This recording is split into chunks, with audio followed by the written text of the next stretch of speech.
Hola, my name is Kara, and I am a registered nurse and the stroke services coordinator in Westlock.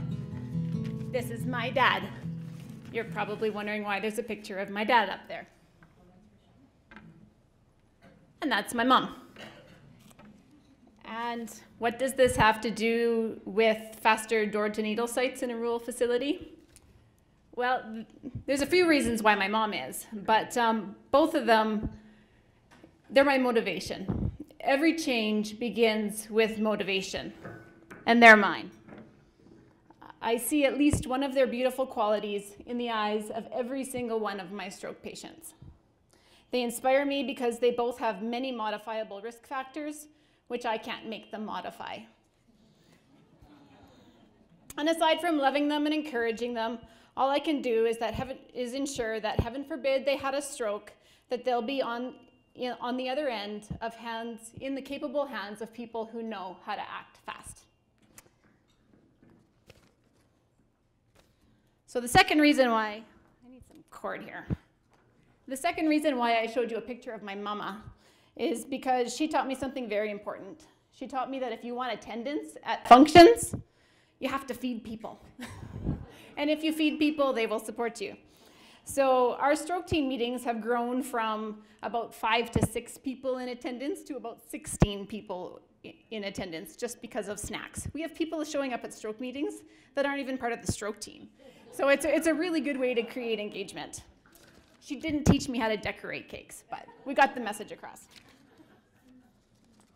So, and the in-services where I provide home-cooked meals are always well attended. I'm thinking we need to have one about the new QuiCR changes here, because they're a surefire way to get a whole ton of people out.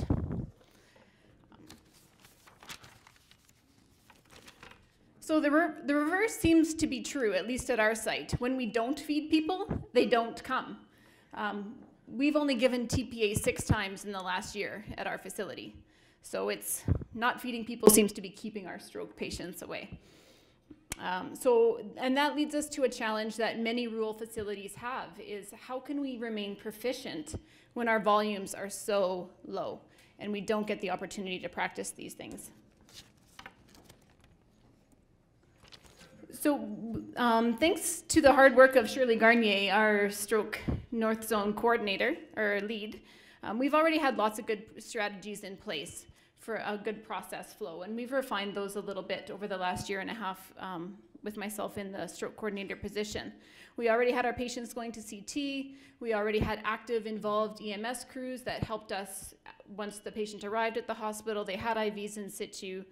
We had a stroke kit. We had a well-defined process flow where patients, when they come in, the nurses grab a bundle of paper and follow the algorithm. When they get diagnosed with TPA, they get another bundle of of paperwork.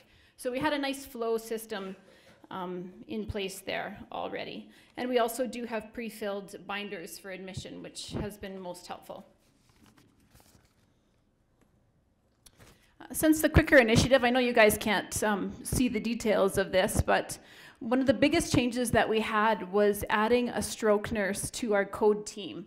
AHS won't actually let us add new codes to our pretty little rainbow of codes that we have, but we did add an assigned stroke nurse. So whichever nurse is assigned to meds for code on that day will also be our stroke nurse. And so that has been a great opportunity. I think it's really important because the ER nurse, who's usually there's only one of them on duty at a time, they know that it's not only okay to call for backup, but that it's crucial. And I've been guilty of that in myself in the past. You know, oh no, stroke coming in, I know what to do. But you know, again, that concept of swarming and calling for backup has been critical. And on a daily basis, I try, you know, because I have the opportunity, I try to catch whichever nurse that is and review the process with them. So that is a blessing that the rural sites have, is these opportunities to have that one-on-one education that, you know, I don't know if that would be possible in some of the rural or the urban facilities.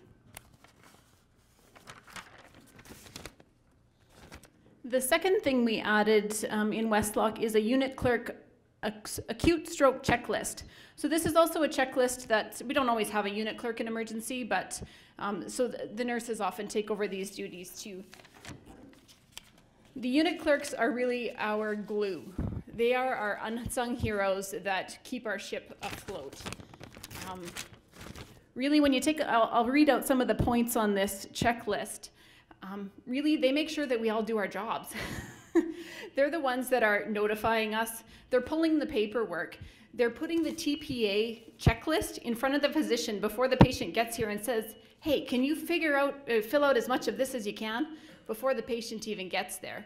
They're printing off the histories and the blood work, and they're passing it to the physician before the patient even gets there, so that the patient or the physicians are aware of the history of the patient coming in. And they're making sure that the physician shows up early too, as well as the rest of the crew, that they're not just showing up when the patient arrives, but ahead of time, giving them plenty of warning. If we don't receive that pre-notification from EMS, part of this checklist is to make sure that our unit clerks call and ask the sending facility and the EMS to get the information that we need. With our new Meditech system, we've had the blessing of being able to create our ER records ahead of time. I don't know if everybody else uses the same system, but we can open up the window, basically create the registration, shrink the window, and then as soon as the patient gets here, we put in the time, we save it, we print it. So it's all ready to go the minute the patient shows up, and that's been most helpful because there's no attaching records after the fact. They hand delivered the CT rec. They make sure that our beds are available. The bed that we use in the ER for stroke is available. They check the telestroke equipment for us. When the patient gets there, most of our crews know to go straight to CT, but our unit clerks are our backup plan, who catches them at the door and says, oh, is the patient stable? Okay, then this is where you're going. And they guide them in the right direction. So they are a very essential part of our team. If anybody would like copies of any of these, they are on the back table.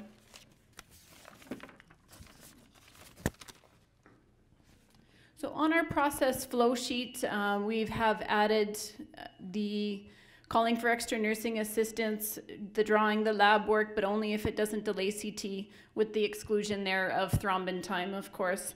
And one of the biggest, most helpful change that has been made to our process flow is having our ER physician call rapid back directly after the CT and the first initial exam is done. So that's been absolutely huge. I don't know how many times we had scenarios where the physician thought rapid was calling back, rapid thought the physician was calling back, and 45 minutes later we figured out that there was a miscommunication. Great. Changes in process flow require lots and lots and lots of education. We can change all the things we want on paper, but if we don't clearly define our goals and expectations to our staff, then nothing is going to change. So in our facility, there's lots of memos floating around. It's hard to catch large groups of people, but in a rural site, we have the opportunity to do lots of one-on-one training, which has been really beneficial. And when all else fails, bring food. So the final thing that we've changed since the last QuiCR initiative is our process review. We used to have a little evaluation form for stroke, and now this process review that we do is a lot more detailed, requesting times and whatnot. As Dr. J has quoted many times, Edward Deming's, "You can't change what you don't measure." This also doubles as a checklist for our staff members. To make sure that everything that needs to be done is getting done. So it's something that the unit clerks pull out right at the beginning and start filling out right at the beginning, or the nurses. So the cat's out of the bag with my secret. And like Noreen said, I'm usually considered the queen of positive thinking. I believe that we can manifest anything that we want when we believe really strongly, and focus on our goal as if it's already been achieved. So as you all heard when we began this project, I believed that a door-to-needle time of 30 minutes was impossible. And I thank you all for believing when I didn't believe. It's quite a feat. In our facility, our average door-to-needle time with our 6 strokes last year was 69 minutes, and that was with a competent crew. But you guys all believed in us. And on November 12th, the stars aligned, and our little Westlock Healthcare Center team was able to achieve this goal of 30 minutes without a stroke neurologist on site. So, like Glenda's story, there was everything aligned. We got the pre-notification, the EMS bypassed the nearest hospital, they came straight to CT, they helped us with transfers, pre and post, which, any of these things, that would have been an extra 3 minutes. So, all these things just really aligned. Back to my mom. My mom was the reason I was there. I didn't have the kids. I didn't have to rush home because my mom had the kids. So, it takes a team. It's all these unsung heroes. It wasn't just the people that were there. It's the people that support the people that are there. It's even the biomedical people. It's the laundry. It's the maintenance. It's everybody. It really takes a team. So an important part of what we do in Westlock is celebrating as a team, not just the people that were there. But as this lady lucked out, her name was, can I say her first name? Doesn't matter. She was a 69-year-old female and 65-year-old female post-op knee of 16 days, so just outside of that relative contraindication window. When she came in, I had just stayed late just to stay late to help because I like working in emerge. I miss it now that I'm in this role. And I was helping out my coworkers. My coworkers that day happened to be one of the nurses who attended our last QuiCR conference. The other nurse on duty was a nurse with 20 years experience. The doctor on call, we got the call at 10 to 5. The doctor on call that was leaving at 5 was our stroke representative who was at the last QuiCR conference. So she stayed late for us. The doctor coming on call at 5 o'clock was our director, who, our medical director, who has been involved in stroke process from start to finish. So stars were aligned.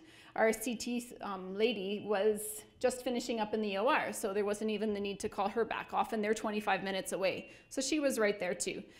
So it just really worked out so beautifully. In fact, so beautifully that the patient's in CT and I'm sitting at the desk and I'm chilling out going, oh yeah, we are awesome, we got this. And I hear my unit clerk's voice in my head going, did anybody call Rapid? I went, oh, I'll get on that. So again, that neuro callback time of 2 minutes, and it was right down to the wire, the IV being started about, I was waiting for the second IV to be started when we pushed the TPA in. Our rock star nurses even had the Foley catheter in, even though I said it wasn't necessary. They said we had time. How did you have time? I don't know. They're amazing. But so the biggest celebration in all this is not so much the time, but because of the results we've seen right before our eyes, the patient made a full recovery. She started to smile. She started to lift her arms. And every 20 minutes, I was running out of the trauma room going, guess what, guys? It was just amazing. It was, really the highlight of my nursing career to see that what we do really, really makes a difference. So how do we keep this momentum going? Oh, I should have had that slide up there earlier. There's the wonderful team that was on that day, including our EMS crews, and lots of residents too that were really competent and helped out with the process and the history gathering and whatnot beforehand. So keeping this momentum going, the plan was to do mock stroke codes, but unfortunately we had a really crappy C. diff outbreak. So yeah, those got put on hold until our C. diff outbreak is released. But in the meantime, lots and lots of celebrations. We've got, the bulletin boards. I've presented at medical staff meetings. Dr. Bernard is, if she hasn't already, is going to be presenting in Westlock. Presented at the North Zone managers meeting. Upcoming, we get to share the story on a telehealth. And a lot of verbal on the units. Did you hear? I'm so proud of our team. And it's not so much about bragging up what we did, but just creating that enthusiasm, that momentum. And I think that is, just an absolutely critical piece that is not to be overlooked.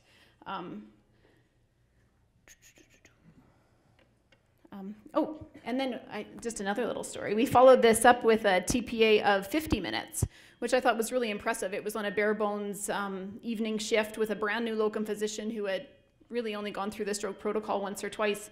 So, and just to, brag that up too, and how important it is to celebrate those successes instead of going, well, how come you took 50 when we got 30, you know? People really respond to positive. So together, you know, this is a genuine enthusiasm. It's also a part of my not so evil plan. We're all attracted to positive energy. We want to be part of success. And aside from being paid to be here, really it's a lot of the reason why we are here, is to be part of success. And, you know, we've celebrated that this morning. It's just been really wonderful. And since you're my stroke family, I'm going to share a personal story with you. For about 12 years, I tried to nag and whine and sometimes yell to get my husband to change. Well, after 12 years, I realized that's not working. We went our separate ways. And for the last 4 years, I kind of changed my tune to one of thanks and praise and clearly expressing my needs. And, you know, now I have a best friend, I have a supportive co-parent, and a really involved dad. So I guess my message here that I want to bring to you is one that I've taken from my personal life and brought to work, is that encouragement really breeds success.